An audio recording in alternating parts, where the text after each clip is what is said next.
The concentrations that you'll typically find on the underground scene or over the counter or whatever are 200 milligrams per milliliter, or at most 300 milligrams per milliliter. Like, you need, ideally you want to be getting like 400 to 600 each time you use it.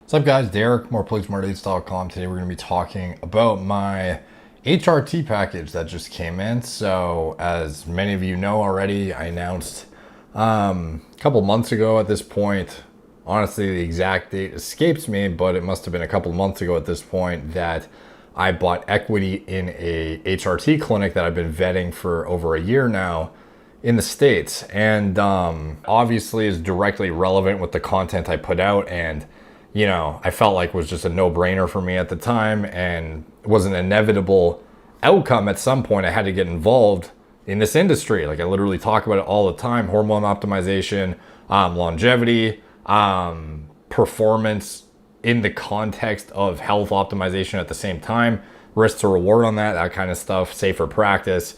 And I just wanted to do a quick kind of like unboxing video. The box is already actually destroyed because I opened it, so I'm not going to literally unbox it on camera, but all the stuff in the box is here with me. So I'm going to be going through it with you guys just to show you what exactly I'm getting for my own protocol at this point. So the first thing that I've talked briefly about before is injectable L-Carnitine. So this is hopefully going to focus.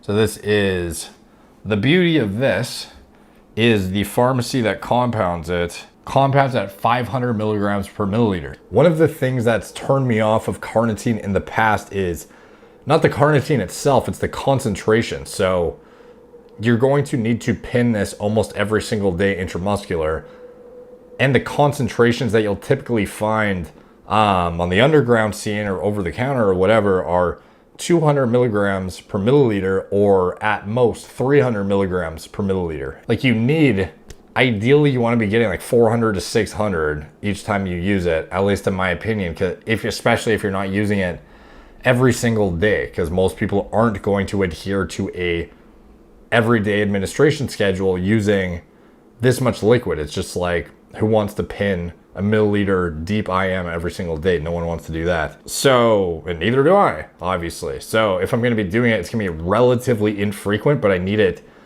potent enough milligram per milliliter wise that I can get the cumulative buildup I need and to actually get the acute benefits I'm looking for from a lipolysis aspect, from a potential AR content aspect, from a cardiovascular health context.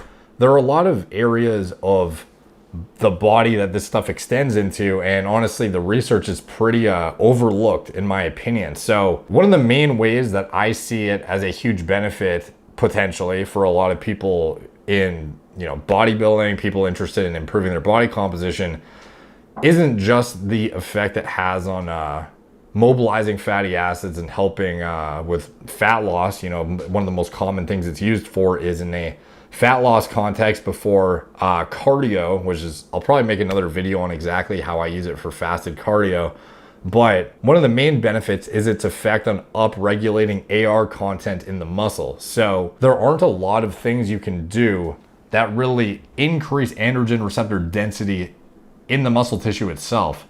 Like, you're largely limited to what you're born with, and then obviously what you can do with the existing cells. You know, there's ways to induce hyperplasia potentially through GHIGF1. There are, you know, using super physiological dosages of anabolics and building more muscle, you get more, you know, androgen receptor density through that. But using something like non-hormonal to significantly elevate AR content in the muscle and basically get more out of your anabolics with no more gear, like not putting additional drug load on your body, but just using something to increase the AR content itself via, you know, a relatively risk-free medium, is a very attractive thing to a lot of people. And this is largely why I'm so interested in it too. Basically what it can do is make all of what you're using work better in an anabolic context. So the more, you know, some people think the reason why top pros respond so well isn't just boiling down to myostatin, follistatin, this kind of interaction with homeostatic mechanisms inhibiting muscle growth inhibition and whatnot, but it's also the AR content itself. So having just more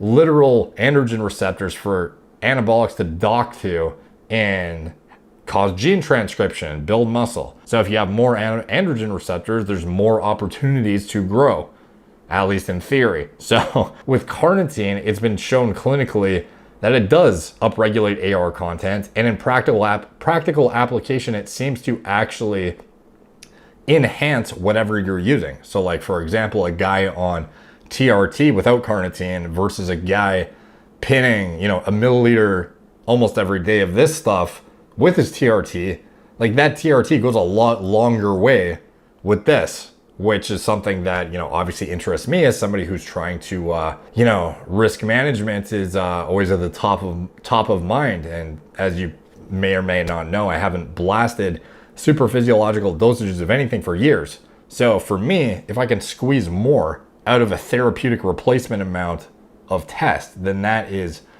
something I would look into very with a lot of interest. And that's, what brings me to the carnitine, as well as it being summer and I'm trying to lose as much fat as physically possible, not with the least effort, but just trying to leverage whatever avenues I can to accelerate that process and make it more efficient without having to burden my system with, like heavy duty stimulants or fucking chemical uncouplers or anything like that. And carnitine is something a dark horse, I feel like, that's been overlooked by a lot of people. And one thing I should say is, I used to think it was just overhyped garbage. And I used to always talk about how, it's just a stupid supplement and it's just, one of those, things in the industry that it gets a lot of hype in by supplement companies, but it does absolutely nothing. But it turns out that's not necessarily the case. And it's more so, like, most of the time, the products you'll find on the shelf are garbage, but the reason isn't that they don't work, it's just that they're not dosed high enough.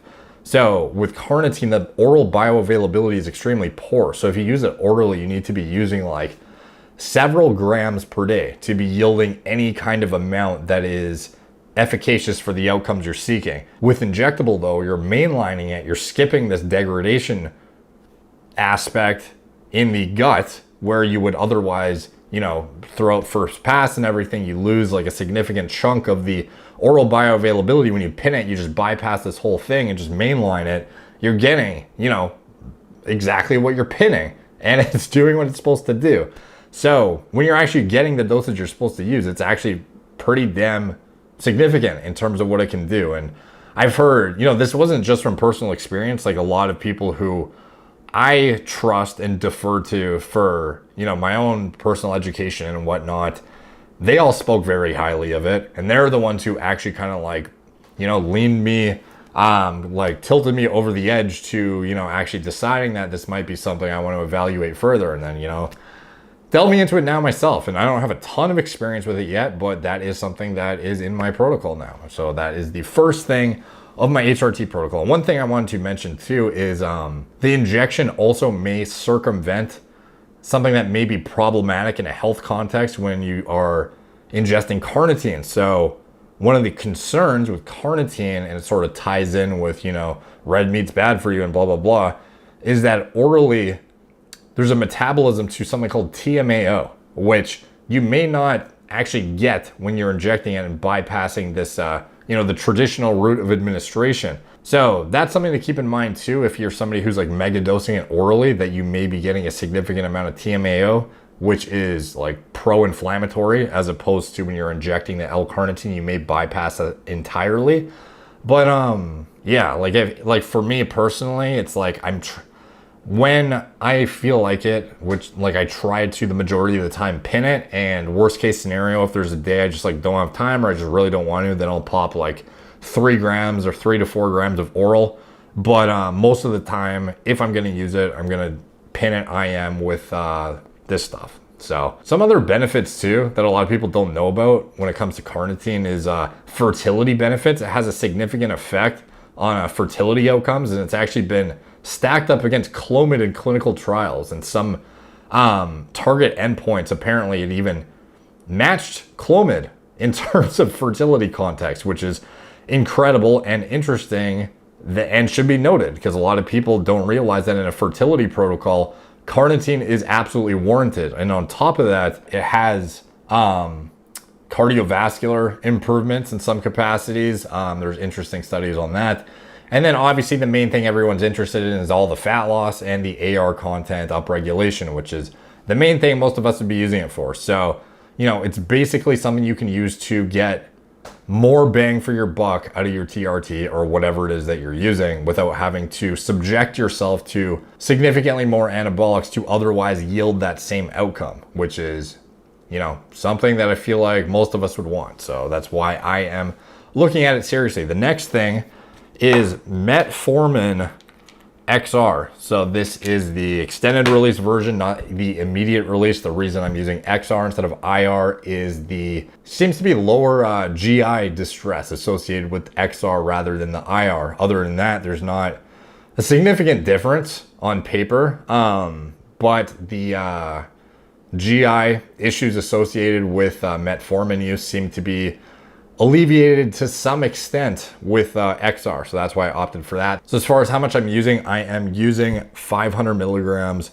once per day. And I'm doing that 30 minutes prior to my last meal of the night. And the reason I'm taking it, it's not that I'm like, you know, becoming diabetic or I'm like insulin resistant or something, but it is more of a proactive treatment for I don't know, longevity, anti-aging, but also just improving glucose tolerance. And I'm sedentary for long periods of time. Like I'm on my computer almost all day. And while I do work out, obviously, I work out once every other day for an hour. You actually have to schedule your blocks at the gym right now. So I can't use the sauna. I can't use their, you know, their cardio equipment or anything. So I'm doing like 1 hour workouts every other day, and I have a time limit where you have to get in, get out, and they have to clean the gym, and then you have to, you know, get the fuck out kind of thing. So I'm working out for 4 hours max per week, and I need more than that, especially when you're eating giant like carb dense meals. You know, you want to do something with that that fuel. So I try to go for 10-minute walks after each meal, which is something I learned from Stan Efferding as far as managing your glucose levels better. And they found that 10-minute walks were as good as metformin in a certain subsect of at-risk individuals, I believe. With that being said, you know, I would rather have the best of both worlds. So sometimes, and I can't always get out for a 10-minute walk. Like you know, it's one of those things where there's so many little things that add up through the day. You can't. Sometimes you'll finish a meal, you'll be like, I really should go for this walk, but you know, fuck, I don't have time, even though it's only 10 minutes. So sometimes just in that context, it's easier to lean on metformin a bit. And frankly, I also in my blood work, I've noticed that I have really high IGF-1 levels for like when I say a natural, I mean somebody who's not taking GH, which to me is concerning from like a pro-aging aspect. So this might be seen as a negative for some people, but I take metformin also to lower my IGF-1, which is something that is counterintuitive to most bodybuilders. But when you actually think about it further, in the long run, it's probably advantageous for me to not have chronically high IGF-1 levels when I don't need them. So like if it were me, I would rather, I don't know, like periodize when I get like IGF-1 spikes rather than have it chronically like on the high end of normal, especially when I'm not intending it to be. So obviously there's other ways to circumvent that, different dietary changes, but you know, I'm pretty set right now on my current diet model, especially for the calorie deficit I'm in. I kind of have to adhere to this for satiety purposes. So yeah, metformin helps, you know, ease my concerns from the IGF-1 aspect, as well as helps me dump glucose a bit better, I guess. And, you know, I'll also use berberine complex with hydroxypropyl beta cyclodextrin here and there as well to really deal with like heavy duty meals. If I'm doing you know, like intermittent fasting for the entire day, and then I decide to condense my eating window into like one, not like 2 meals, but one giant mega meal, then I'll probably incorporate something like berberine too, and I complex it with hydroxypropyl beta cyclodextrin to improve the bioavailability, because on its own, it's honestly kind of trash. So yeah, that's kind of the reasoning behind that. And, you know, it also helps me stay a bit leaner, I think, and But other than that, the main thing is it's not anti-aging. It's more like proactively trying to prevent premature, you know, cell division that I otherwise don't need right now because I'm not even in a hypertrophy block. If I was in a surplus and I was actually like trying to grow or something, then I might view it a bit differently. But right now, like I'm in a heavy deficit. I haven't tried to grow in a long time, and right now it's just not conducive to anything. So there's no reason for me to sit there with high IGF-1 levels when I don't need them right now. So, you know, it'd be like taking, that's not the same, but it'd be like, you know, somebody blasting when they're in a deficit, like trying to gain as much muscle as possible in like a 600, 700 calorie deficit. It's kind of like, are you just wasting gear at that point? You know what I mean? Like you need to eat at least like somewhat close to some conducive amount of macronutrients to actually make use of them to grow. If I'm just trying to stave off loss, like there's absolutely no point in my opinion of having my IGF-1 cranked. So anyways, that is the reason for the Metformin XR. What's next? Okay, Enclomiphene. So this is something that a lot of people have been asking me to make video about, and honestly, it's been on the to-do list for a while. I just have so many damn topics on this like never-ending to-do list. Every time I say, oh, I'll add it to the to-do list, you just have to realize that the to-do list is like, I probably have 20 pages of topics at this point that I feel like, or I felt like at one point were a good idea. So sometimes stuff on the to-do list, honestly, I won't get to for like a year. And that's just how it is, unfortunately. But anyways, Enclomiphene is something else I have been prescribed. The reason being is, so it's obviously, you know what Clomid is? That's used off-label to increase luteinizing hormone, follicle stimulating hormone, and testosterone in men with secondary hypogonadism, and it's often used in PCT protocols and whatnot. This newer agent though, Enclomiphene citrate. So if you know Clomid, it's actually clomiphene citrate, the chemical. So Enclomiphene is the trans isomer of Clomid, and it's being investigated right now for treating hypogonadal men. And while Clomid consists of a mixture of isomers, Enclomiphene is a single isomer with pure estrogen antagonism at the receptor, as opposed to Clomid, not so much targeted action. It's a bit, you know, less efficacious, at least, you know, based on the clinical data. It seems like the Enclomiphene has greater overall efficacy in hitting target endpoints and whatnot, with greater tolerability and blah, blah, blah. So in a fertility context, it seems to be superior to Clomid. And for me, why would I be prescribed it? It's for when I go into fertility mode and I need to do a fertility stack involving, you know, HCG, HMG, my SERM of choice is not going to be the Clomid, it is going to be the Enclomiphene, because it seems to be the better alternative of the two. And I've had a lot of people send me a significant amount of evidence that I've accumulated over the past year that have essentially, you know, convinced me of that. So that's where I stand on Clomid versus Enclomiphene, just in a general sense. And frankly, if I was going to do a PCT, I would probably opt for Enclomiphene over Clomid if the option was there. So it's obviously a bit of an obscure compound. It's relatively new, so a lot of underground labs don't sell it. A lot of people just don't have access to it in general. So, you know, obviously, you know, access is a big issue when it comes to Enclomiphene. But if you did have the access to it, I would personally opt for that over Clomid in PCT or in a fertility context. Now, the next thing is, this thing is called anti-aging Vita gel. So this stuff, my God, are you gonna focus or what? There you go. All right, so this stuff is basically a compounded mix of 4% niacinamide, 0.03% tretinoin, 5% vitamin C, and 1% vitamin E. So this is something I've been meaning to get on top of for a while now, is like actually a proper skincare regimen, not just slapping some hyaluronic acid and moisturizer on my face and calling it a day. So, you know, like when I was younger, I used to do stupid shit like, you know, blast melanotan, go into tanning beds and stuff like that. And, you know, it's fortunately I stopped like within relatively short order, and I'm trying to correct for some of my stupid mistakes when I was younger. I'm not to say melanotan doesn't work. It's actually awesome. It's like one of probably my favorite peptide ever.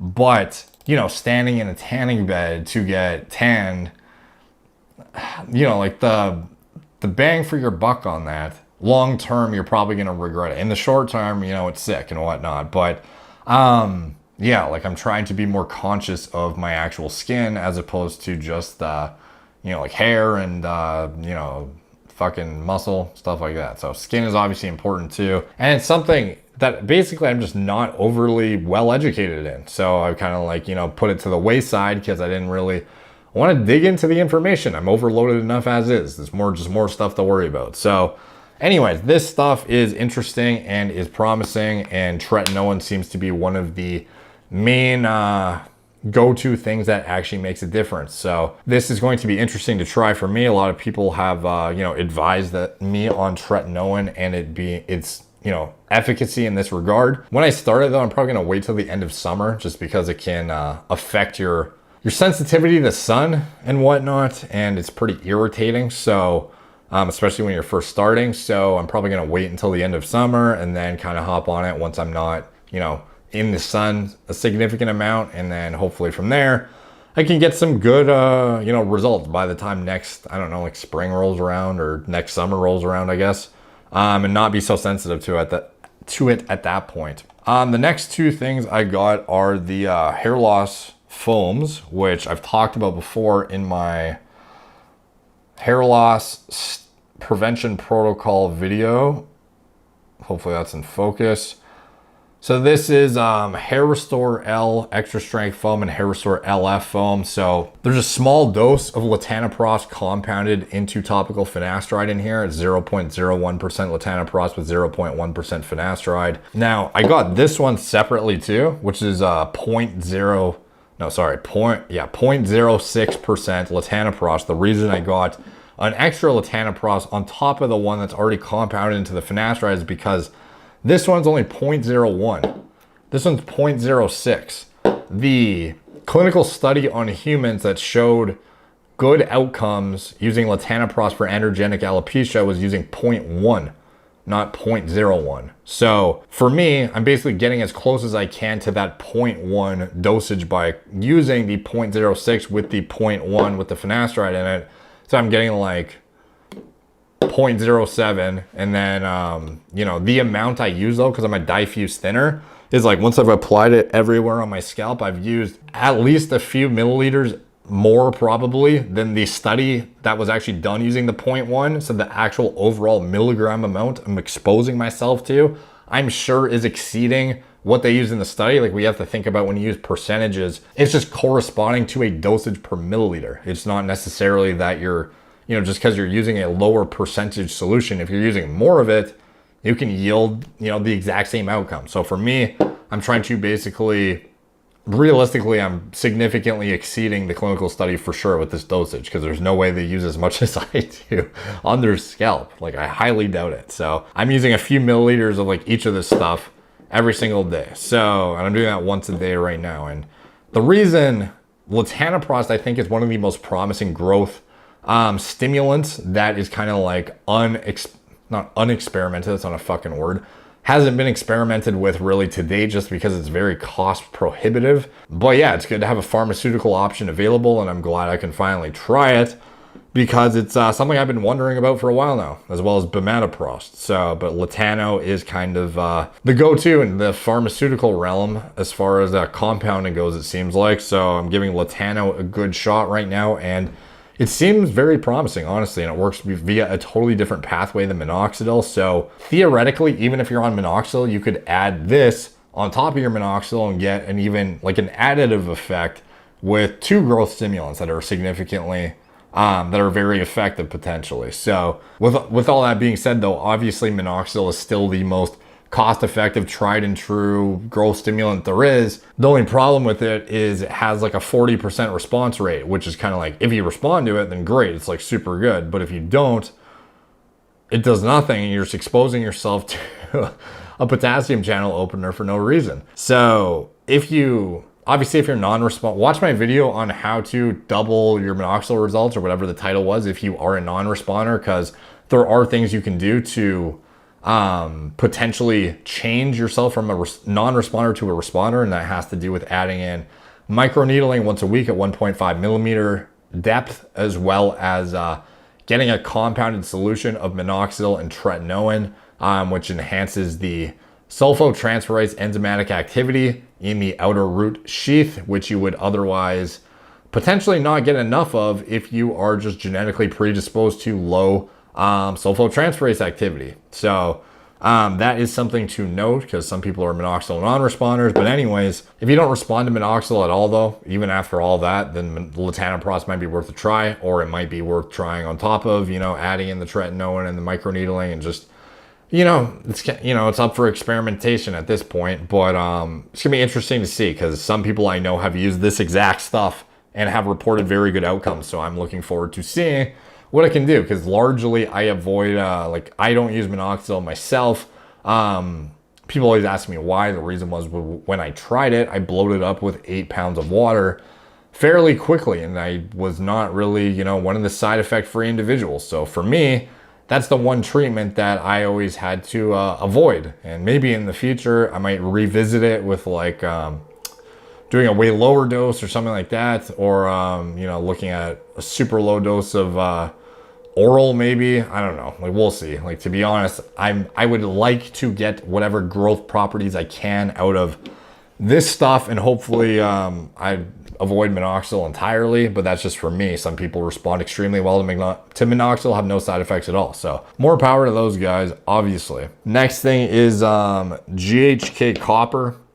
So if you've never heard of GHK-copper, it is a peptide that has a lot of interesting potential applications. Now, this is something that's typically injected, and you've probably seen this on peptide websites before and whatnot. And, more recently, it's been compounded into a lot of topicals for the scalp and the face. And I had a HTMA analysis that showed that my zinc to copper ratio wasn't exactly ideal. So I just figured this might be a good opportunity to introduce some GHK copper, raise my copper levels a bit, and even it out while getting some GHK in there and getting some of the potential benefits of the peptide itself. So I already, eat liver. I have a pretty spot on diet as far as macro and micronutrient allotments go. But the copper being a bit low relative to the zinc is interesting. So I figured, why not try and even it out with this and see what happens. And then, a fringe benefit of that, I can get whatever potential, outcomes are purported to come from the GHK. One thing I should say though is that some people think this is a potential hair loss treatment. And what I can tell you right now is I'm not even going to be using it on my hair. I'm going to be using it on my face. And reason being is because I have a handful of friends who've tried it on their hair and it did absolutely nothing for androgenic alopecia. So if that's what you're thinking, I would save your money, unless you had a severe copper deficiency and it was you had telogen effluvium as a result of it or something, and not something indicative of androgenic alopecia. Then you might want to look at a topical GHK copper on your scalp and see what happens. Get some more tissue specific activity by applying it right to the site. But other than that, I don't think it's worth evaluating for androgenic alopecia. It's not cheap either. So when it comes to androgens themselves, I don't think GHK has a whole lot of therapeutic promise. But from a skin quality aspect, potential, even something that I'm going to be delving into in the future too, is its effect on myostatin and its effect on inhibiting those homeostatic mechanisms that prevent you from growing a couple months into a blast phase. Apparently GHK can be leveraged to induce a state of mimicked autophagy almost, which is something that I am going to be digging into the research on soon. But GHK copper is something that highly interests me. So that's in the protocol as well for now. That might fall off, but that is in it. As well as my TRT, as far as what I'm doing for that, everyone always asks, and it's basically the same. It's been the same for a while now. Honestly, it's basically titrated down over the past couple of years to the point where I'm now kind of stable at 125 milligrams of test E every single week. How I split up that administration frequency is, I used to do every day, but with an anthate, every other day is almost as stable. There's really not a significant difference in blood serum concentrations when you're using a long ester like that, doing EOD versus ED. So for me, I do shallow IM with a 1/2 inch insulin pin doing 125 milligrams split into every other day shots. So 125 per week, split into every other day administrations with a 1/2-inch insulin pen. So that's exactly what I'm doing. No aromatase inhibitor, no nothing like that. And fortunately, I am not prone to estrogenic side effects either. So I can kind of get away with a bit more infrequent of a dosing protocol. Some guys need to do every day to avoid any kind of side effects and whatnot. But as well as even just some people just get irritable from pinning like a bolus amount of androgens at once and having that significant spike in blood serum concentrations. For me, fortunately, it doesn't seem to make a significant difference from ED to every other day. So I'm just sticking with every other day simply for convenience, not out of actual best practice kind of thing. So as far as the other stuff, like that's it for my stuff. I'm gonna make another video on the fat loss protocol that I do for this, for the carnitine specifically. And I'm also gonna do another video on HRT for women, because this is something that has been on my to-do list for a long time. And I feel like it needs to be brought to light. No one really even understands hormone replacement therapy for women. Frankly, most people don't even understand it for men, but for women, it's far more complicated. And I feel like a lot of you guys watching my channel are probably in the, at least based on my analytics, we're kind of in the same demographic where you probably have a mom that is in menopause right now. So, or perimenopause, and might benefit from evaluating their options of HRT to prevent cardiovascular risk from spiking through the roof, as well as neurodegenerative disease risk spiking through the roof, as well as just quality of life fucking dive bombing. So this is something that I started incorporating for my mom recently, which fortunately for me, having, you know, access through an HRT clinic makes it a lot easier to actually ensure she gets good quality of care. So at this point, you know, she's taken care of now, and she hasn't had a hot flash in over a week now for the first time in over 10 years, which is amazing. And she's getting great quality sleep now. She's getting leaner, she's getting more muscle, she is feeling better, quality of life's going through the roof. And best of all is I am less worried about cardiovascular issues, because that is something that is at top of mind when you have a woman with 0 estrogen. So that is something I'm gonna be delving into in another video, either posted tomorrow or the day after. I don't know, it's gonna be soon though. And then, you know, gonna get back to some of the regular videos and whatnot. But hopefully you guys enjoyed this one. That is what I am doing currently. And for the foreseeable future, some of the stuff might fall off, but you know, the majority of it are kind of staples in my opinion, like the Metformin XR is probably going to be a staple. The hair loss topicals are going to be staples. Enclomiphene I'm probably not going to use for a while, but so I wouldn't necessarily call that a staple.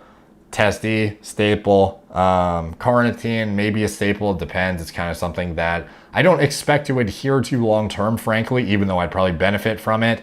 It's just a bit of a hassle. But if I can milk more out of my minimal usage, then I'm all for that. So we'll see how that goes. So thank you guys for watching. Please like, subscribe, check out my blog, moreplatesmoredates.com. Follow me on Instagram at moreplates_moredates, Facebook, Snapchat, BitChute, Twitter, TikTok. Actually follow me there, because on the Instagram and stuff, just knocked over my shit, because I feel like these outros kind of just go over people's heads, because it's kind of like, oh, there's the outro, let's just tune out for the next 2 minutes. So if you can follow me there, it helps build the brand, so please do. As well as if you want to support me and you're interested in TRT, by all means, go into the video description, click on the link to my TRT clinic, and you can go check out the medications even. Like, we have a medications page that shows all the kind of treatment options we have in our clinic. It's not just limited to TRT. As you can see, there's a wide array of different things that is incorporated into my stack in particular.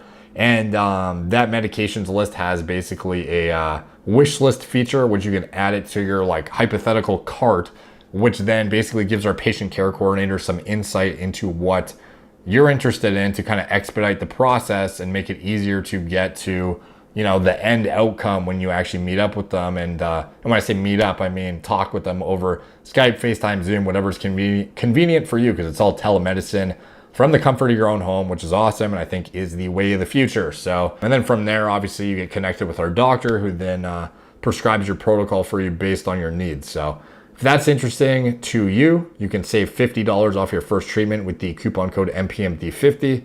Anything else I'm associated with, video description below. Thank you guys for watching. Talk to you soon.